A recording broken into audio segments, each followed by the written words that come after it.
నాగన్న గారు మా వెంట కాదు, మేమే నాగన్న గారు వెంట నడుస్తాం. అట్లాగే మీ హెచ్ఎం గారు, మీ ఉపాధ్యాయులు వెంట మేమే నడుస్తాం. ఈ పాఠశాలను 1000 సంఖ్య ఇక్కడ ఉండే హెచ్ఎం గారికి, ఇక్కడ ఉండే ఉపాధ్యాయులందరూ కూడా ఈ టౌన్ నుంచి పౌర సన్మానం చేపిస్తామని చెప్పేసి కూడా నేను ఈ సందర్భంగా హామీస్తాను. ఎందుకంటే ఈ పాఠశాలలో పనిచేస్తున్నటువంటి ప్రతి ఉపాధ్యాయుడు కూడా చాలా గొప్పవారు. రోజు రోజుకి ఈ టౌన్లో అనేక ప్రైవేటు పాఠశాలలు వస్తూ ఉన్నాయి. పాఠశాలల మధ్య పోటీని పెంచుతున్నాయి.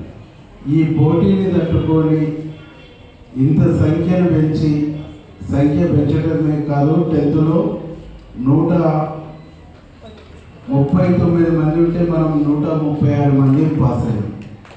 దాంట్లో 9.8 GPA వచ్చినటువంటి వాళ్ళు 4, 9.7 వచ్చినటువంటి వాళ్ళు 5, 9.5 వచ్చినటువంటి వాళ్ళు 5, 9.3 వచ్చినటువంటి వాళ్ళు 10 మంది, 9.2 వచ్చినటువంటి వాళ్ళు 5, 9 వచ్చినటువంటి వాళ్ళు 80 మంది, 8 మంది.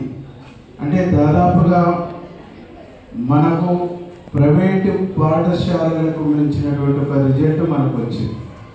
నేను ఈ కరపత్రం చూసినాక ఆనందపడుతున్నా. ఇట్లాంటి కరపత్రం ప్రైవేటు రంగంలో మాత్రమే రంగురంగుల కలరు, మంచి మార్కులతోని ఒక కరపత్రాలు వస్తుంది.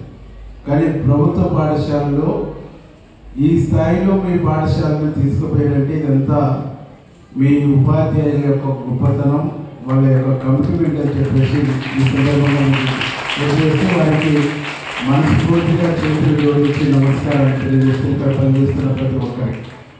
ఈరోజు మనం చూస్తూ ఉన్నాం, గౌరవ ముఖ్యమంత్రి రేవంత్ రెడ్డి గారు ఒకటే చెప్తా ఉన్నాం, తెలంగాణలో ఉండేటువంటి విద్యా వ్యవస్థలో సమూల్యమైనటువంటి మార్పులు తీసుకురావాలి. ఈ సమూల్యమైనటువంటి మార్పులు ఇక్కడ చదువుకుంటున్నటువంటి విద్యార్థులు ప్రపంచంతో పోటీ పడేటువంటి పద్ధతిలో నైపుణ్యాన్ని సాధించాలని చెప్పేసి మన ముఖ్యమంత్రి గారి సంకల్పం. ఈరోజు మనము పాఠశాలల్లో, కళాశాలలో అడ్మిషన్ ఎన్నిసార్లు తీసుకుంటాం సంవత్సరంలో? ఒకటేసారి. కానీ ప్రపంచంలో చాలా దేశాలలో 2 సార్లు అడ్మిషన్స్ తీసుకుంటాం. ఆ 2 సార్లు అడ్మిషన్స్ తీసుకునేటువంటి ఒక విధానాన్ని తెలంగాణలో ప్రవేశపెట్టేటువంటి దాంట్లో మన ముఖ్యమంత్రి గారు పరిశీలిస్తాం, అధ్యయనం చేస్తాం. ఉపాధ్యాయ సంఘాలతోని, మేధావులతోని డిస్కషన్ చేసి విద్యా వ్యవస్థలో సమూలమైనటువంటి మార్పులు తీసుకొచ్చి చదువుకున్నటువంటి ప్రతి విద్యార్థి ఏదో రకమైనటువంటి ఉపాధి, ఉద్యోగ అవకాశాలు పొందే విధంగా మన విద్యా వ్యవస్థను రూపకల్పన చేయాలనేటువంటి ఒక ఆలోచనతో మన ముఖ్యమంత్రి గారు ఉన్నారు. కాబట్టి మీ అందరూ కూడా నేను చేసేటువంటి విజ్ఞప్తి ఏంటంటే బాగా చదువుకోండి. For more videos like this, subscribe Big TV channel.